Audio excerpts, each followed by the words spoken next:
What's up, everybody? DStyleBoxing here. Thanks to those that are joining me live and to those that will be joining me on archive. Let's talk the retirement of Juan Manuel Marquez, DINAMITA. One of my favorite fighters. You know,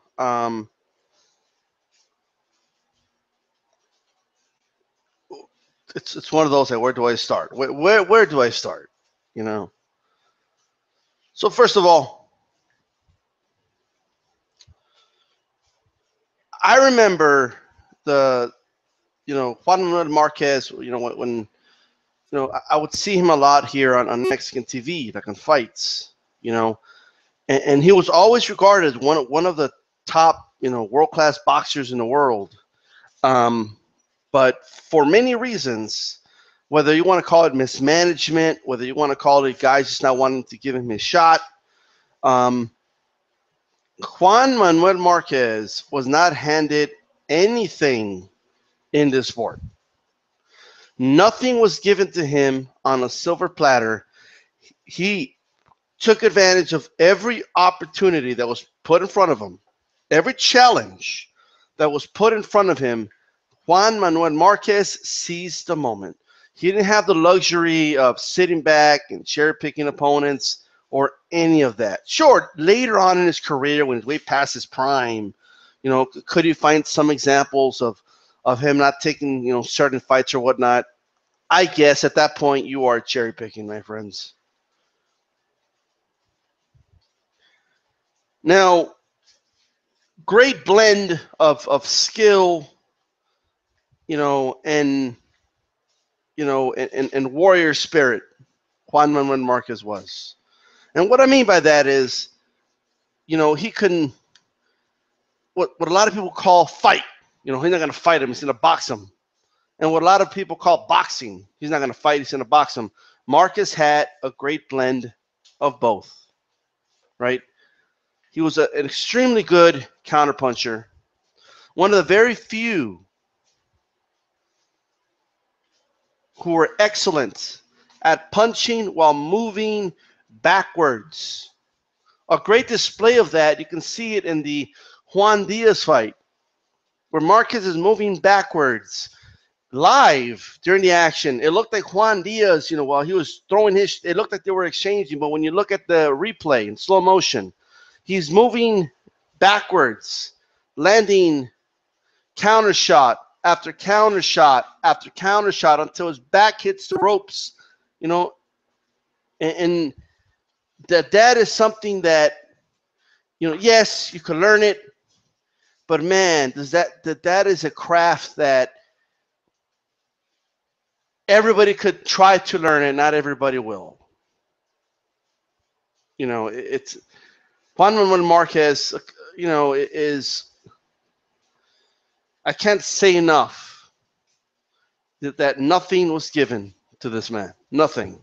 He was not one of the darlings of the American press. He was not one of the darlings of the Mexican press. He was not one of the darlings of the boxing press whatsoever. He was in his prime. He was in the shadows of Eric Morales and Marco Antonio Barrera. While those guys were having their trilogy, while Naseem Hamed was on top. I mean, Juan Manuel Marquez was in the shadows of all that. I mean, Naseem Hamed was a big mega star. And he could have been even bigger, Naseem Hamed, but after the Barrera loss, it was a wrap for him, because he didn't want to continue. But even when you look at Mexico, he wasn't getting the attention in Mexico that you would think, especially of him being such a great fighter. And it's like one of those things that everybody knew he was a great fighter, but Nobody was paying much attention to him, you know. And I think that long road, him having to, it's very similar to a Bernard Hopkins, and they had different paths, but they forced their way to the top. They left the boxing press, the boxing world, all the contenders, all the champions, no choice. There was going to be no denying him. And that's what Marquez did. The day Marquez shined, right, what defined his legacy to me, right, and what tells you everything, it's a microcosm of his entire career. When you look at that first Manny Pacquiao fight, Juan Manuel Marquez was knocked down 3 times. Now remember, this was a Pacquiao that was destroying guys, right? He was a freaking buzzsaw. He was a fucking monster at featherweight, right? He comes out and he lives up to the hype. He knocks the dude down 3 times. And by the way, illegally hits him while he's down one of those times. Marquez knew, he he didn't have time to, hit me while I was down. I'm going to act like I'm out. Because if he did that, maybe he wins by disqualification. Maybe the ref counts him out. But we probably don't talk about Marquez the way we're talking about him today. Marquez got up. He didn't flop. He didn't play the foul. He knew he was okay. He popped back up and kept his composure and proceeded. Okay, I think in the second round it's kind of shaky, but he held his ground, and from the third round on, proceeded to give Manny Pacquiao, in my opinion, a boxing lesson. And Marquez, if they stopped that fight in the first round, are you kidding me? People would be saying, Marquez was nowhere near the league of Manny Pacquiao. Manny Pacquiao destroyed him in 1 round, knocked him down 3 times. The fact that he got back up and kept his composure, not many guys could do that. That rattles guys. Remember when Ricky Hatton was knocked down twice by Manny Pacquiao in the first round? That rattled him. He couldn't recover from that. It's hard to recover from that. It's hard to recover from getting up from 1 knockdown. When you're shook up like that, it's hard. 3 times at the beginning of the fight. I mean, you're down 4 points from the get-go. And not just that, you're hurt. You're trying to recover. You take another round for that. You're going to lose the next round on top of that. So it's hard to recover, man. He proceeded to have some great fights with Manny Pacquiao. And, he was a reigning, in my opinion, the reigning lightweight king. He had a great fight with Casamayor. Yes, Casamayor was a little passive, but it was still a good fighter at the time. And, just had some great fights at lightweight. I mean, and you can Monday morning quarterback it. You could go back and say, wow, Katsides wasn't shit. But Katsides was on a roll at that point. You know what I mean? When he fought Juan Diaz was on a roll at that point. These were at peaks of their career, right? And he destroyed these guys. When you really look at the Juan Diaz fight, yeah, it was a fight of the year and all that. And Juan Diaz, he did good. But when you look at that fight in when you see the slow motion, and I hate to bring up slow motion, by the way, but real slow motion with cameras that are meant to give you slow motion, okay, not slowing down, okay, real speed video footage, right? There's a difference, believe me. But it was clear that Marquez was schooling Juan Diaz. Outboxed him in the second fight. Juan Diaz, he didn't want to make it a war that second fight because he knew what would happen. And how could anybody forget, the checkmate? When he said checkmate on Manny Pacquiao. I remember when nobody wanted to see that third fight. What were people saying? A lot of the boxing writers. What were they all saying? The boxing media and Alfredo Roach himself. Manny Pacquiao is a completely different fighter now. Marquez couldn't compete with him. Remember that? People were scared for Marquez in that third fight. Marquez just said, get him in the ring. Oh, but Marquez, Pacquiao just a different animal now. He destroyed Miguel Cotto. Look at what he did to a big-ass Margarito. What are you going to do to him, Marquez? Marquez said, get him in the ring. He kept insisting, get him in the ring. I already fought him twice. I ain't scared of this guy. Get him in the ring. What they do? They got him in the ring. In my opinion, Marquez won that third fight. And boy, oh boy, did he shut up the critics. Yeah, he lost the fight, but officially, but he still silenced the critics. The people that were saying he was going to get destroyed and all this nonsense, right? It was nonsense. He proved it was nonsense. No, but Marquez, you don't understand. Pacquiao's a whole different animal now. Get him in the ring, okay? Get him in the rings. That's all you would say.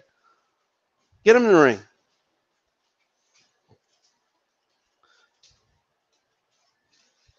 It was in the Mexican one of the Mexican shows. He said, I'm paraphrasing, but he said something like, a lot of people are talking about how he could destroy me, but I do my talking in the ring. That's what he said. Get him in the ring. I'll talk to him in the ring. We'll talk there. We'll talk in the fucking ring. All right? I don't want to hear all this talking about how he could destroy me. That's talk. Let's talk in the ring, right? I'm going to talk with my fists. And that's what he did. And a freaking aferrado is stubborn, right? Let me tell you something you don't do with Juan Manuel Marquez. You don't give him 2 shots. Okay, you don't give him 3 shots. You don't give him 4, right? No.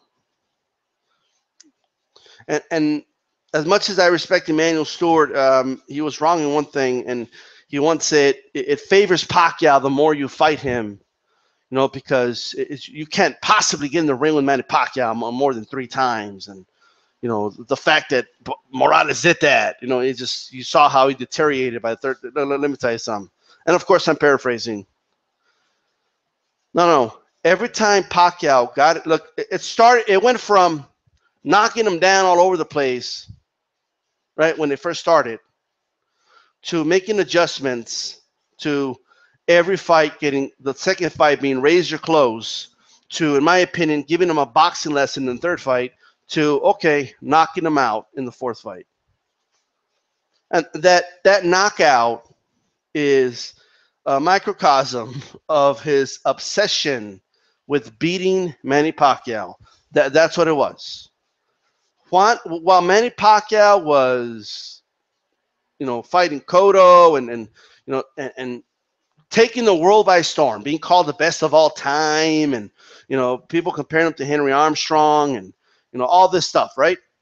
Well, while Manny Pacquiao is being called the best pound-for-pound fighter in the world, he's a changed fighter, Juan Manuel Marquez was simply studying the man. Okay? He looked at him, and he said, he's the same fucking fighter. He didn't see what everybody else said that we're seeing. Oh, he's this, he's that. He didn't see it. And like I said, he'll do the talking in the ring. And that's what he did. That knockout was, like I said earlier, a man that was not going to be denied. Okay, I got up for 3 knockdowns, gave him a boxing lesson. All right, you gave it to him because he knocked me down 3 times. Okay. The second fight, it was raise your clothes. Could have gone either way. You gave it to him. All right. Third fight, I'll give him a thorough boxing lesson. It won't be raise your clothes this time. You're still going to give it to him. Okay. And he went all over the place. Juan Manuel Marquez said, I'm going to knock him out. He said the judges are not going to, if they couldn't give it to me in that third fight, they're never going to give it to me. I'm going out there to knock him out. I'm training to knock Manny Pacquiao out. That's what he said. Marquez was obsessed with Manny Pacquiao. Studied him thoroughly. Knew after 3 fights, he knew everything about Pacquiao. He knew more about Pacquiao than his own wife, right? After 3 fights, all those calculations in his head, he had Manny Pacquiao down. That punch, as much as it makes Pacquiao fans cry, was not a lucky punch. That was a well-placed, calculated punch. Maybe it wasn't meant to knock him out. It was meant to land, though. And it happened to knock him out. But it was not lucky. That was a very well-placed, calculated punch. And the fact, and if you want more proof, he knocked him down a couple rounds before that. I mean, he sent him crashing to the canvas. So it's that shows you there. But he was not, in Marquez's mind, it was his destiny to beat Manny Pacquiao. He didn't give a shit what anybody said. He'd been in the ring with him 3 times. It's time. They're not going to give it to me in the scorecards. I got to knock him out. That's how he trained, and that's what he did. That's exactly what Juan Manuel Marquez did. That's something Barrera couldn't do. That's something, unfortunately, Morales couldn't do. Marquez did that. And you can say whatever you want. Let me tell you something. Aside from that first round in that first fight, and some rounds here and there, overall, I don't think you could count, and you don't need more than one hand to count the amount of rounds that Pacquiao was whooping on Marquez. All the other rounds, it was either Marquez giving him a boxing lesson or they were razor close. One or the other, right? That tells you a lot about Marquez, all right? Not a perfect fighter. No fighter is, right? I'm glad to hear that he's calling it quits, that he's going to retire. I don't, at this point, I just don't see what the point is for him to continue, right? A lot of people, said, "Oh, you got to give Pacquiao a rematch." Like he fought the guy 4 times. He fought him 4 times. All right? What do you do? Best out of 7? What is this? The NBA? Look. And Marquez said this. He said, if he had knocked me out, there is no way he would have given me a rematch. So there you go. Right?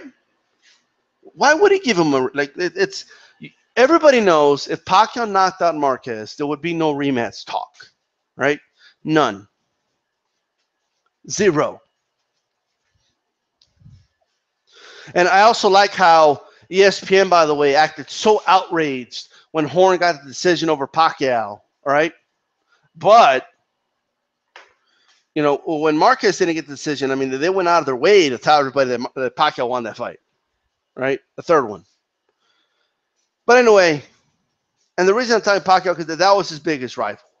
Okay, it's like you can't talk Ali without Frazier. You can't talk Marquez without Pacquiao. You just can't. And vice versa, by the way. You just can't do it. You can't talk about Marquez's career without mentioning Barrera and Morales. Now, by the way, the Barrera fight,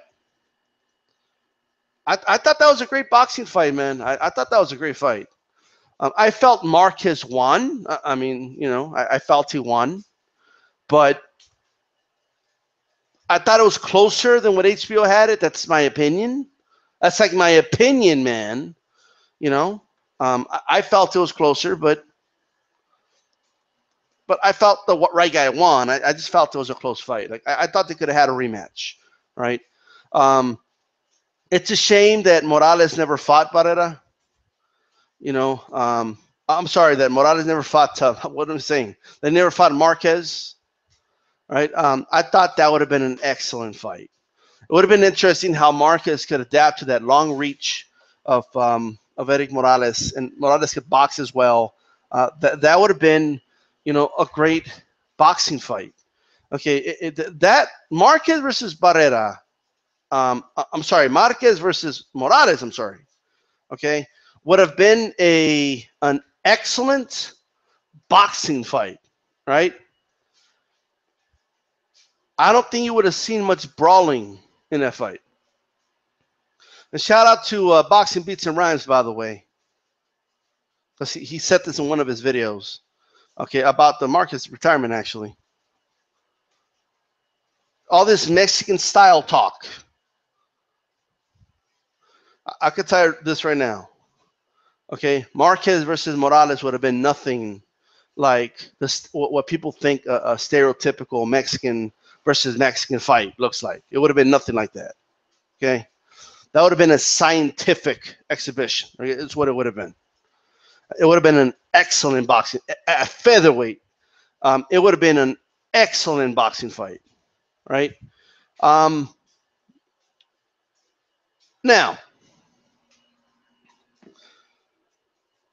a lot of people didn't like the way Marquez acted after fights. If he lost, there was an arrogance about him. But it came off as arrogance. But you have to understand, he had to have a certain, like, fighters have to have a certain mentality. Like, I'm the fucking best, right? Like, if you're not trying to be the best, then get the fuck out of the sport, right? And Marquez was always chasing that. So if he felt he won, he let the world know. Right? Yeah, sure. Was it over the top? Like when I'll never forget. Like he stormed out of the ring, okay, completely undressed himself and just put a sombrero on. I mean, it was just. And Max Kellerman conducted an interview while he was covering himself with nothing but a sombrero. Like this, you can't make this shit up. Like if somebody made a movie, okay, about a boxer like Marquez losing and getting mad, they wouldn't have thought of that, right? If somebody proposed that to the director, hey, well, why don't we have the guy interviewing with just a sombrero on? What do you mean? Oh, yeah, completely naked, just covering himself with a sombrero, covering his private parts. The director would have been like, that's stupid. No, nobody would do that, right? Can't make this shit up. So you can't make it up. You just can't, right? But yeah. He hated to admit defeat. I mean, it's Cotto's the same way, all right? A lot of fighters are the same way, right? And it's that competitive drive, man. It's a lot of guys when the 12th round, the final bell rings, right? Their competitive nature, some of them, they're just programmed a certain way. It hasn't gone anywhere. It might take a couple days to kind of for that to wear off. Some guys, it's just boom, it's just a trigger. They can just trigger that off and okay, go fight. Hey, well, the best man won, whatever. It's not everybody's programmed that way, right? He had a lot of pride, right? I mean, he didn't have a problem admitting Mayweather beat him. I mean, there was just no disputing that. I personally felt like Mayweather was too big for him. It's, and I'm not saying it was an unfair fight or anything like that, but what I'm saying is that range, Marcus couldn't find it for 12 rounds. And when you get two counter punchers, if one guy is half a second ahead of the other guy, it's going to look one-sided for 12 rounds. And that's just the way it is, okay? And that style was all wrong for Marquez, right? But I will say, all right, I will say this. I'm trying to think of, there was another fight I was thinking about. It left my mind. But anyway, I was about to mention, I can't remember which fight it was, but great career, right? Great career by Juan Manuel Marquez. What stands out to me is the man's character, right? His character. And his selflessness. Because you see the post-fight interview. I mean, he comes off as some selfish guy, arrogant guy. But let me tell you something, man. Marquez has been an open advocate for fighters' rights, right? And for and probably because of the way he had to come up, right? Speaking out against corruption, right? Speaking out against the WBC and their corruption. You know, even when he knew there was going to be backlash, right? Marquez knew that if he criticized a very popular Canelo, he was going to get backlash. He knew what the predictable lines were going to be. Oh, you're just jealous. You're just jealous that he's popular. He's more popular than you ever were. Like, you know, it's that's predictable, right? But when you look at the merits, he didn't say anything wrong, right? The WBC is run in Mexico. Okay, they're a very powerful organization there, and the reality is these are the facts. Okay, it's people can get all butthurt all they want, but these are the facts. Canelo Alvarez, okay, regardless of well, you look at him now. He proved like, look, we're going by the timetable. At the time, okay, he did not earn his title shot. Okay, and he was practically handed the title. They put him in there with a welterweight who was not even ranked at welterweight in the fucking top 10 in Matthew Haddon. They had to fight at a catch weight. Okay, if somebody could find me, okay, someone winning their first world title at a catch weight, other than that instant, let me know. On top of that, he didn't even make the weight. On top of that, and he still got to fight for the title, okay? But here's the thing. All Marquez said was, he said, I'm thinking about the guy ranked number 1, the guy ranked number 2, the guy ranked number 3, the guy ranked number 4, the guys that fought up the ranks, the guys that have been doing everything right, by the book, by your rules, to get a title shot. And you're just going to hand this title to this kid and have him fight somebody that's not even ranked. That's all he said. He didn't say anything out of the ordinary. That's not hating. That's just the truth. All right? It's, look, more often than not, oh, you're just hating is a losing argument. More often than not. Not always, but more often it is. Right?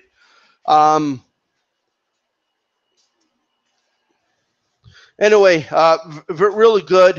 He, doesn't speak English very well, so you won't be seeing him on Showtime anytime soon. But really good boxing commentary on golpes, or whatever the show's called now, a los golpes. Very good boxing insight, great boxing mind. I know there's a lot of people that say, "Oh man, Paulie Malignaggi is so good at breaking down fights." Let me tell you something. It's Marquez is way better. Okay, it's just that it's in Spanish, right? So, but he's way better. Way better at breaking down the fights. I believe he has a much better boxing mind than Paulie Malignaggi. No offense to Paulie. And is in Spanish very intellectual, very well spoken, breaks down fights brilliantly, very unbiased perspective. Can talk all types, variety of styles. I mean, just great breakdowns overall. Barrera, as much as I fucking hate Barrera, is really good as well. Barrera is really good at talking the sport, breaking down fights. He's really good at it too, right? But anyway, fuck Barrera, right? With that said,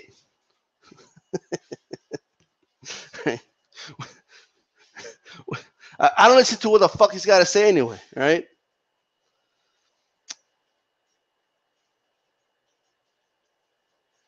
I don't know if I have anything else to add. I have a feeling I'm going to end the video and be like, why don't you say this? But look, his career ain't going anywhere, right? There's a big boxing library called YouTube. You can find his fights, and it was something, man. When Juan Manuel Marquez fought, I watched. That goes without saying. No one can ever take away his Pacquiao win, right? That will never be taken away from him. He's gonna take that. He's gonna take it all the way to the Hall of Fame. Okay, he's a legend in the sport, and he had a great career, right? And with that said, this is DStyleBoxing, and I'm out.